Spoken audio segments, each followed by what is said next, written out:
ಒಂದೇ ಥರ ದೋಸೆ ತಿಂದು ತಿಂದು ಬೇಜಾರಾದಾಗ ಮಾಮೂಲಿ ದೋಸೆ ಹಿಟ್ಟಲ್ಲೇ ಒಂದು ಡಿಫ್ರೆಂಟಾಗಿ ಟೇಸ್ಟ್ ದೋಸೆ ಮಾಡುವ ಅಂತ ನಾನು ಸ್ವಲ್ಪ ದೋಸೆ ಹಿಟ್ಟು ಮಾಡುವಾಗ ಸ್ವಲ್ಪ ಜಾಸ್ತಿನೇ ದೋಸೆ ಹಿಟ್ಟು ಮಾಡಿಡ್ತೇನೆ. ಅದರಲ್ಲೇ ಸ್ಪೆಷಲ್ ದೋಸೆ ಮಾಡ್ತಾ ಇರ್ತೇನೆ. ಹಾಗೆ ನೋಡಿ, ಇದು ಮಾಮೂಲಿಯಾಗಿ ಅಕ್ಕಿ, ಉದ್ದಿನಬೇಳೆ, ಮೆಂತೆ ಎಲ್ಲ ಹಾಕಿ ಗ್ರೈಂಡ್ ಮಾಡಿ ಇಟ್ಟದ್ದು. ಗ್ರೈಂಡ್ ಮಾಡುವಾಗ ಸ್ವಲ್ಪ ಜಾಸ್ತಿನೇ ಗ್ರೈಂಡ್ ಮಾಡಿ ಇಡ್ತೇನೆ. ಇದು ಹಿಟ್ಟು ಸ್ವಲ್ಪ ದಪ್ಪಾಗಿದೆ.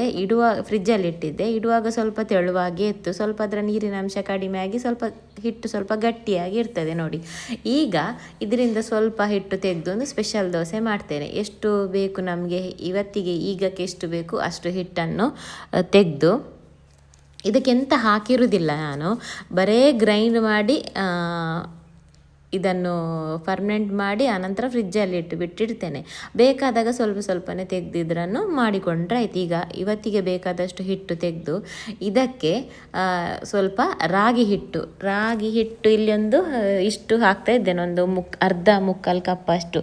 ಸ್ವಲ್ಪ ಅಕ್ಕಿ ಹಿಟ್ಟು ತೊಗೊಂಡಿದ್ದೇನೆ, ದೋಸೆ ಹಿಟ್ಟು, ಅದಕ್ಕೆ ಇಷ್ಟು ರಾಗಿ ಹಿಟ್ಟು ಹಾಕ್ತಾ ಇದ್ದೇನೆ. ನಿಮಗೆ ರಾಗಿ ಜಾಸ್ತಿ ಬೇಡ ಅಂದರೆ ಒಂದು 2 ಸ್ಪೂನ್ 1 ಸ್ಪೂನ್ ಕೂಡ ಹಾಕ್ಬೋದು.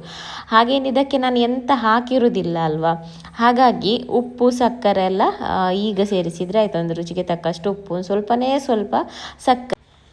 ಸಕ್ಕರೆ ಹಾಕಲೇಬೇಕು ಅಂತಿಲ್ಲ. ದೋಸೆ ಹಿಟ್ಟು ಸ್ವಲ್ಪ ಹುಳಿ ಇರ್ತದಲ್ಲ, ಅದಕ್ಕೆ ಸ್ವಲ್ಪ ಸಕ್ಕರೆ ಹಾಕಿದರೆ ಒಳ್ಳೆಯದಾಗ್ತದೆ ಅಂತ ಸ್ವಲ್ಪ ಸಿಹಿ ಆಗಲಿಕ್ಕೆ ಏನಿಲ್ಲ. ಆನಂತರ ರಾಗಿ ಹಿಟ್ಟು ನಿಮ್ಮ ಟೇಸ್ಟಿಗೆ ಅನುಸಾರವಾಗಿ ಹಾಕ್ಕೊಂಡ್ರೆ ಆಯಿತು. ನಾನು ದೋಸೆ ಹಿಟ್ಟಿಗಿಂತ ಇಲ್ಲಿ ರಾಗಿ ಹಿಟ್ಟು ಸ್ವಲ್ಪ ಜಾಸ್ತಿನೇ ಹಾಕ್ತೇನೆ, ಯಾಕೆಂದರೆ ರಾಗಿ ತುಂಬಾ ಒಳ್ಳೆಯದು. ಅದಕ್ಕೋಸ್ಕರ ದೋಸೆ ಹಿಟ್ಟು ಸ್ವಲ್ಪ ಕಡಿಮೆನೆ ಅಂತ ಹೇಳ್ಬೋದು. ನಿಮಗೆ ಹೇಗೆ ಬೇಕು, ದೋಸೆ ಹಿಟ್ಟು ಜಾಸ್ತಿ ಬೇಕು, ರಾಗಿ ಹಿಟ್ಟು ಕಡಿಮೆ ಆದರೆ ಹಾಗೆ ಕೂಡ ಮಾಡ್ಕೋಬೋದು. ಆನಂತರ ನೋಡಿ, ಇದನ್ನು ಚೆನ್ನಾಗಿ ಮಿಕ್ಸ್ ಮಾಡಬೇಕು. ದೋಸೆ ಹಿಟ್ಟು ತುಂಬ ಗಟ್ಟಿ ಉಂಟಲ್ವಾ, ಹಾಗಾಗಿ ರಾಗಿ ಹಿಟ್ಟು ಹಾಕಿ ಮಿಕ್ಸ್ ಮಾಡುವಾಗ ಇಷ್ಟು ಗಟ್ಟಿಯಾಗಿರ್ತದೆ. ಪರವಾಗಿಲ್ಲ, ಈವಾಗಲೂ ಇದಕ್ಕೆ ನೀರು ಸೇರಿಸಲಿಕ್ಬಾರ್ದು. ಇನ್ನು ನಿಮ್ಮ ದೋಸೆ ಹಿಟ್ಟು ತೆಳುವಾಗಿದ್ದರೆ ಈ ರಾಗಿ ಹಿಟ್ಟು ಸೇರಿಸಿದಾಗ ಕರೆಕ್ಟ್ ಆಗ್ತದೆ, ನೀರಲ್ಲೆಂತ ಆ್ಯಡ್ ಮಾಡಬೇಕು ಅಂತಿಲ್ಲ.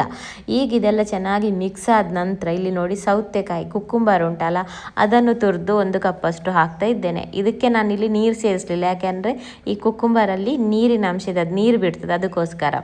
ಅನಂತರ ಇಲ್ಲಿ 1 ಕಪ್ಪಷ್ಟು ಕ್ಯಾರೆಟ್ ಕೂಡ ತುರಿದು ಹಾಕ್ತಿದ್ದೇನೆ. ಹಾಗೆಯೇ ಈರುಳ್ಳಿ ನೋಡಿ, ಈರುಳ್ಳಿ ಕೂಡ ಅರ್ಧ ಈರುಳ್ಳಿಯನ್ನು ತುರಿದಿದ್ದೇನೆ, ಒಂದು ಅರ್ಧ ಈರುಳ್ಳಿಯನ್ನು ಕಟ್ ಮಾಡಿ ಹಾಕ್ತಾ ಇದ್ದೇನೆ. ಇದು ತುಂಬ ಸಪೂರವಾಗಿ ಕಟ್ ಮಾಡಬೇಕು.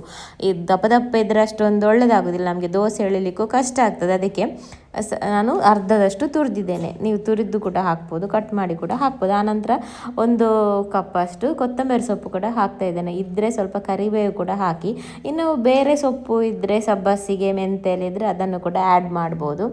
ಈಗ ನೋಡಿ, ಇಲ್ಲಿ ಗಟ್ಟಿ ಉಂಟಲ್ಲ, ಈರುಳ್ಳಿದು ನೀರು, ಸೌತೆಕಾಯಿ ನೀರೆಲ್ಲ ಬಿಟ್ಟರು, ಇದೊಂದು ಹಿಟ್ಟನ್ನು ಅಷ್ಟೊಂದು ನೀರಾಗಲಿಲ್ಲ.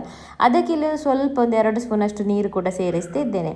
ದೋಸೆ ಹಿಟ್ಟೆ ನೀರಿದ್ದರೆ ನೀರು ಸೇರಿಸಬೇಕು ಅಂತೇಳಿ ಈಗ ಇದನ್ನು ಚೆನ್ನಾಗಿ ಮಿಕ್ಸ್ ಮಾಡೋದು. ಇನ್ನು ನಿಮಗೆ ಇದು ಸಾಫ್ಟಾಗಿಯೇ ಬರ್ತದೆ. ಇನ್ನೂ ನಿಮಗೆ ಸಾಫ್ಟ್ ಆಗಬೇಕಂದ್ರೆ, ಅಂದರೆ ಅಕ್ಕಿ ಹಿಟ್ಟು ಪರ್ಮನೆಂಟಾಗಿ ಇದು ರಾಗಿ ಹಿಟ್ಟು ಹಾಕಿದ್ದೇವಲ್ವ, ಹಾಗಾಗಿ ಸ್ವಲ್ಪ ಅಕ್ಕಿ ಹಿಟ್ಟಿನ ದೋಸೆ ಥರನೇ ಆಗೋದಿಲ್ಲ. ಅದಕ್ಕೆ ನಿಮಗೆ ತುಂಬ ಸಾಫ್ಟಾಗಿ ಬೇಕು ಅಂತಾದರೆ ಸ್ವಲ್ಪ ಚಿಟಿಕೆಯಷ್ಟು ಅಡುಗೆ ಸೋಡಾ ಕೂಡ ಸೇರಿಸ್ಬೋದು. ನಾನಿಲ್ಲಿ ಅಡುಗೆ ಸೋಡಾ ಎಲ್ಲ ಎಂತ ಸೇರಿಸೋದಿಲ್ಲ. ಆನಂತರ ದೋಸೆ ಹಾಕಿದರೆ ಆಯಿತು. ತುಪ್ಪ ಅಥವಾ ಎಣ್ಣೆ ಸವರ್ಕೊಂಡು, ತೆಳುವಾದರೆ ತೆಳು, ದಪ್ಪ ಆದರೆ ದಪ್ಪ, ಯಾವ ಸೈಜಿಗೆ ಬೇಕು ಹಾಗೆ ನೋಡಿ. ಸಣ್ಣದಾಗಿ ಈರುಳ್ಳಿ ಎಲ್ಲ ನಾವು ತುರಿದು ಹಾಕಿದ್ರಿಂದ ಇದನ್ನು ತೆಳುವಾಗಿ ಎಳಿಬೋದು. ದೊಡ್ಡ ಪೀಸ್ ಇದ್ದರೆ ಈರುಳ್ಳಿ ಎಲ್ಲ ನಮಗೆ ದೋಸೆ ತೆಳುವಾಗಿ ಎಳಿಲಿಕ್ಕೆ ಆಗೋದಿಲ್ಲ. ಆನಂತರ ಇದನ್ನು ಮುಚ್ಚಳ ಮುಚ್ಚಿ 2 ಸೈಡ್ ಕೂಡ ಒಳ್ಳೆ ಫ್ರೈ ಮಾಡಿದರೆ ಆಯ್ತು. ನಾನು ಸ್ವಲ್ಪ ಜಾಸ್ತಿ ಫ್ರೈ ಮಾಡಿದ್ದೇನೆ. ಈ ನಮ್ಮ ಮನೇಲಿ ಒಬ್ಬೊಬ್ಬರಿಗೆ ಒಂದೊಂದು ರೀತಿ ಇಷ್ಟ, ಒಬ್ಬರಿಗೆ ತುಂಬ ಫ್ರೈ ಆಗಬೇಕು, ಒಬ್ಬರಿಗೆ ಸಾಫ್ಟ್ ಆಗಿರಬೇಕು. ಹಾಗಾಗಿ ಈ ದೋಸೆ ನೋಡಿ ಇಷ್ಟು ಫ್ರೈ ಮಾಡಿದ್ದೇನೆ. ಆನಂತರ ಸೆಕೆಂಡ್ ದೋಸೆ ನೋಡಿ ಸ್ವಲ್ಪ ದಪ್ಪವಾಗಿ ಹಾಕಿದ್ದೇನೆ, ಹಾಗೆಯೇ ಜಾಸ್ತಿ ಏನು ಫ್ರೈ ಮಾಡಲಿಲ್ಲ. ಸ್ವಲ್ಪ ಯಾವುದ್ರ ಜೊತೆಗೆ ಇದನ್ನು ಸರ್ವ್ ಮಾಡ್ಬೋದು. ಬಿಸಿ ಅಂತ ಚಟ್ನಿಯಲ್ಲಿ ಅದೇ ತಿನ್ನಲಿಕ್ಕೆ ಸೂಪರ್ ಆಗ್ತದೆ. ನಾನಿಲ್ಲಿ ಇದಕ್ಕೆ ಇವತ್ತು ಚಿಕನ್ ಸುಕ್ಕದೊಟ್ಟಿಗೆ ಸರ್ವ್ ಮಾಡ್ತಿದ್ದೇನೆ. ತುಂಬಾ ಆರೋಗ್ಯ